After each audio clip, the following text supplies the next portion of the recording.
I do wish I was more prepared for this year out, because it has been a roller coaster. I'm so much better now though, and I'm so glad. I'm going to go through some hints and tips so that you're prepared for what's coming.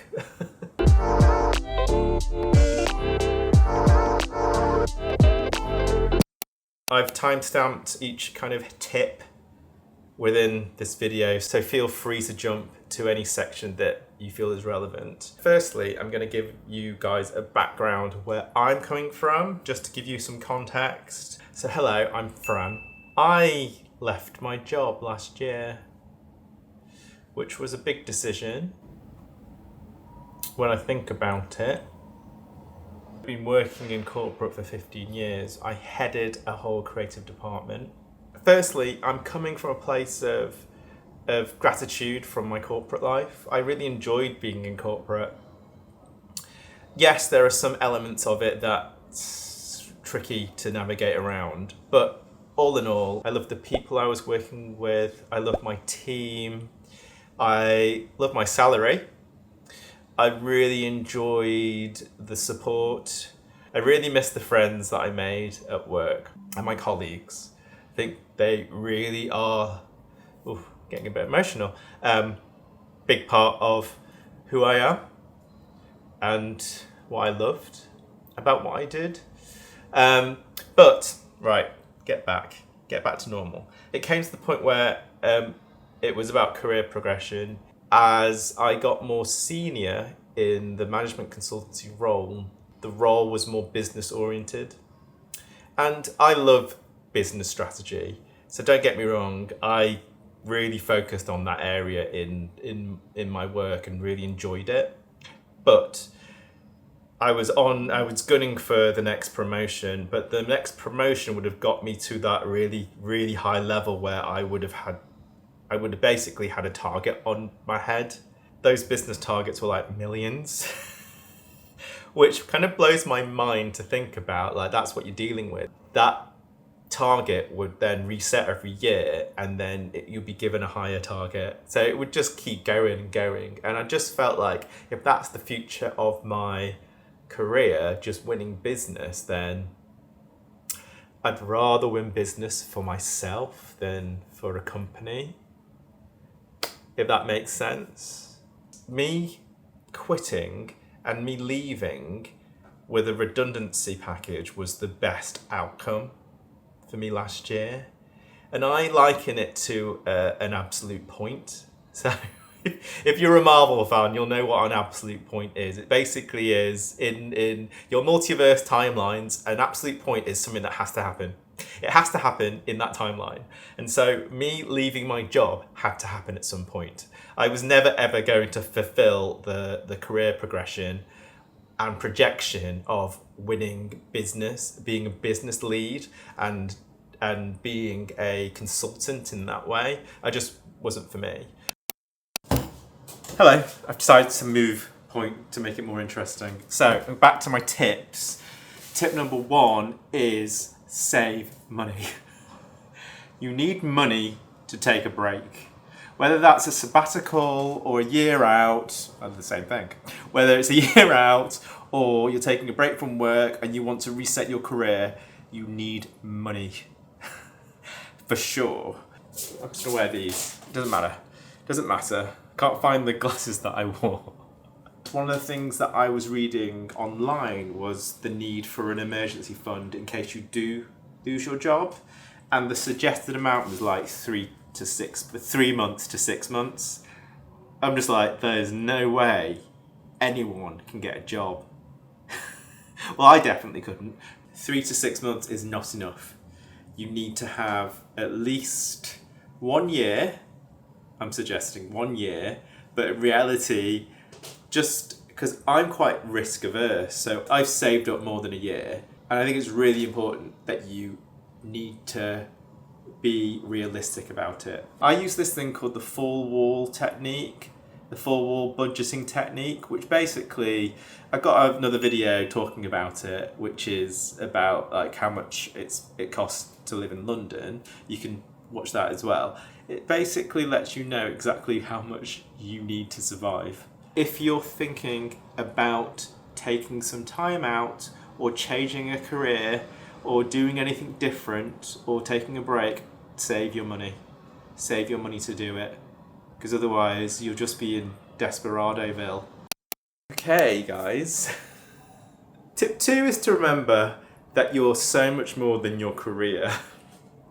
I'm still trying to refine this mentality, but your career does not define you. I come with a backlog of 15 years, actually 15 plus years, of working in corporate, and it has structured my routine, the way that I think, the way that I operate and navigate myself. So I have to remind myself that my career doesn't define me, and that there's so much more in my life that I need to focus on. Yes, my career is important to me and it continues to be. I just need to figure out what that is and what that means. But there are other areas in my life that I need to value more.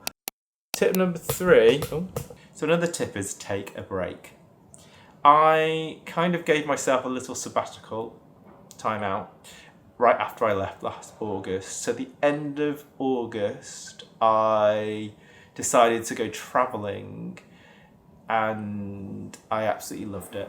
And I completely switched off. I travelled to Asia, started off in Japan to visit my brother, and then went across Southeast Asia, including Thailand, Vietnam, Philippines. Amazing. I loved the Philippines. I met up with loads of friends out there as well, so it was really good to connect to people that I hadn't spoken to for ages. Also made some new friends, also met loads of people from different walks of life. It was just really eye-opening. And yes, take a break. Take a break from your career is so important. You do need a plan. Plan. And I know that I struggle with this because I jumped into unemployment and career break without a real plan. And I dived straight into job hunting. It burned me out. I hated it. Job hunting is not for me. But actually, those 6 months of really like going through the stress of applying for jobs that I don't want, applying for things that I'm overqualified for, getting rejected, having interviews with people, then being ghosted, all these things. And it burnt me out. Like, I got really down about it, and I was just a shell of myself. Like, I didn't notice myself, and I felt so insecure. But then I kind of thought, right, I actually don't need this. I'm going off on one. What I was talking about, have a plan.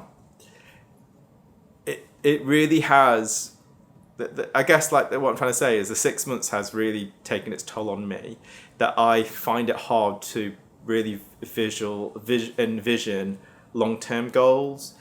And what I mean by that is when I try and think of a long-term goal, I get so overwhelmed by it that it just makes me numb, and just it sends me into a spiral of not feeling good enough, not imposter syndrome, not feeling like I can do this. It's just like horrible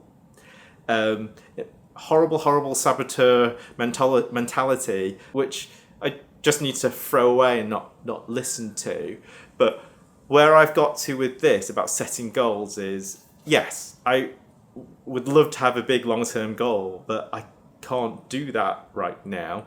So my goals right now are very small and incremental goals, like going to the gym today. So I went to the gym today because I know that I can be really bad at it. I need to take baby steps. So going to the gym today, which I achieved, is such a big thing for me. So I'm taking my goal slowly, but if you can, set those goals for yourself, whether they're big or small, because I do think they all matter. I've not got to the big goal yet. I feel like my confidence is rising and I'm getting into that position. Found my glasses. Right, one of the final tips, which actually I think is quite a big one, is stay connected. And I mean stay connected to people.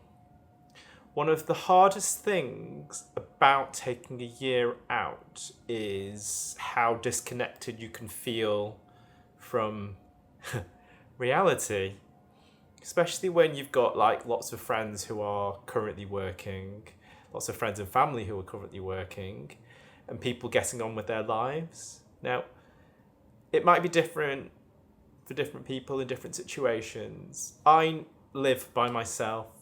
I don't have a partner, but I've got close friends, and I'm so grateful of the friends that I've got. I still struggle with this because being unemployed and going through the 6 months of applying for jobs and being burnt out, being unemployed actually makes you feel very insecure about yourself.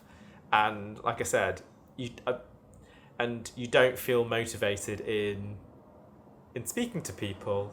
So socializing is really difficult. But I would say try and forge relationships with close people who can support you through it and to give you a different perspective. I know living by myself has been quite tricky. I do make an effort, and I think moving forward I will be making more of an effort in cementing more friendships. It's so important to check in with people because otherwise you can just get lost in your own world of solo-ness. Anyway, that is like my final tip, is to stay connected. I kind of, whilst doing this video, I think one thing that is actually top of mind is that I'd struggle with actually telling you hints and tips because they're kind of things that I'm just going through, and it's not like I've got the answers. I don't have the answers for you. I just have my experience that I've gone through. You might have other ways of managing your time through career change or unemployment. Just these are the things that have come top of mind for me and very personal to me. But anyway, that's kind of all my experiences and tips. Talking through it all, I kind of want to draw a line on where I am because I kind of want to move forward. So something came through the post today. Let me just get it. This came through the post. Now, I am in the UK, and it's from HM Revenue and Customs. Basically, a tax office. And what I've done is, let's open this up. I've set up my self-assessment and created a unique taxpayer reference. Basically what it means is I'm now officially registered as self-employed. What? Can I say that now? I'm self-employed? I don't know. I might need to actually have a client. I might need to actually have business. But anyway, it is a move forward for me to have this tax form. I've never been so excited about a tax form. Oh, I might need to cover some of my details. But anyway, I will cover it in post. I've never been so excited about a tax form in my life. It's weird. Gosh, I've changed. But anyway, self-employment, here we go. Kaboom!